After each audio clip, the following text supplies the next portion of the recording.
பூமியை நோக்கி ஒரு யமன் வந்து கொண்டிருப்பதாக சொல்லி உலகையே பீதியில் ஆழ்த்திய அந்த விண்கல் நினைவிருக்கிறதா? இப்போ அந்த விண்கல் பாதைகளிலிருந்து பூமி தப்பிச்சிருச்சு. ஆனா அந்த ஆபத்து முழுசா நீங்கள. இப்போ அதோட குறி நம்ம நிலா மேல திரும்பி இருக்கு. ஆமாங்க, 2032 அந்த விண்கல் நிலாவின் மீது மோத வாய்ப்பு இருப்பதாக நாசா ஒரு அதிர்ச்சி தகவலை வெளியிட்டுள்ளது.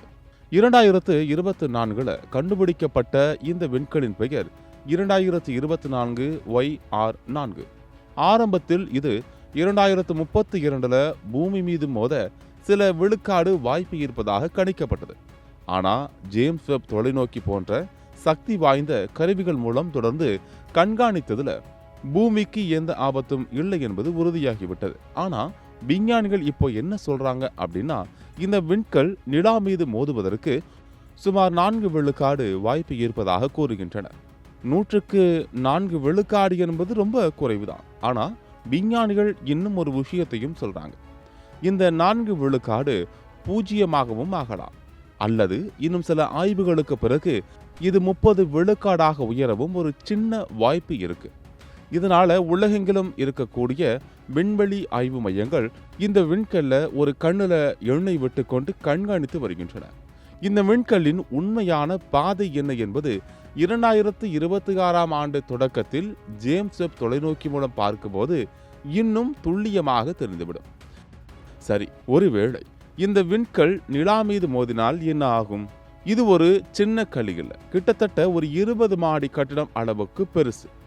இது நிலா மீது மோதினால் அங்கே சுமார் 1/2 கிலோமீட்டரில் இருந்து 1 கிலோமீட்டர் அகலத்துக்கு ஒரு மிகப்பெரிய பள்ளத்தை உருவாக்கும். இந்த மோதலின் போது பல டன் எடையுள்ள பாறைகளும் தூசுகளும் விண்வெளியில் சிதறி பறக்கும். இது நம்ம செயற்கைக்கோள்களுக்கு ஒரு பெரிய ஆபத்தா மாறலாம். நம்மளோட இன்டர்நெட், GPS சேவை எல்லாமே பாதிக்கப்படுறதுக்கான வாய்ப்புகள் அதிகம் இருக்கு. சில சமயம் பூமியிலிருந்து பார்க்கும்போது ஒரு நட்சத்திர மழையே தெரியலாம் அப்படின்னு விஞ்ஞானிகள் சொல்றாங்க. இந்த ஆபத்தை எப்படி சமாளிப்பது அப்படின்னு விஞ்ஞானிகள் இப்போதே யோசிக்க ஆரம்பிச்சுட்டாங்க. ஹாலிவுட் படங்கள்ல வர்ற மாதிரி ஒரு விண்கல்லை அனுப்பி அதை லேசா தட்டி விடுறது, இல்லனா ரொம்ப அவசரம்னா அதுக்கு பக்கத்துல ஒரு அணுகுண்டையே வெடிக்க வைக்கிறதுன்னு பல ஐடியாக்கள் இருக்கு. ஆனா இதெல்லாம் இப்போதைக்கு ஒரு ஐடியா தான். முதல்ல அதோட பாதையை துல்லியமா கண்டுபிடிக்கணும். இந்த விசித்திரமான விண்கல் நிலா மீது மோதுமா, இல்ல நம்மளை தாண்டி போகுமா? இந்த திக் நிமிடங்கள் தொடர்கின்றன. இது குறித்த உங்களுடைய கருத்துக்களை மறக்காம கமெண்ட்ஸ்ல பதிவு பண்ணுங்க.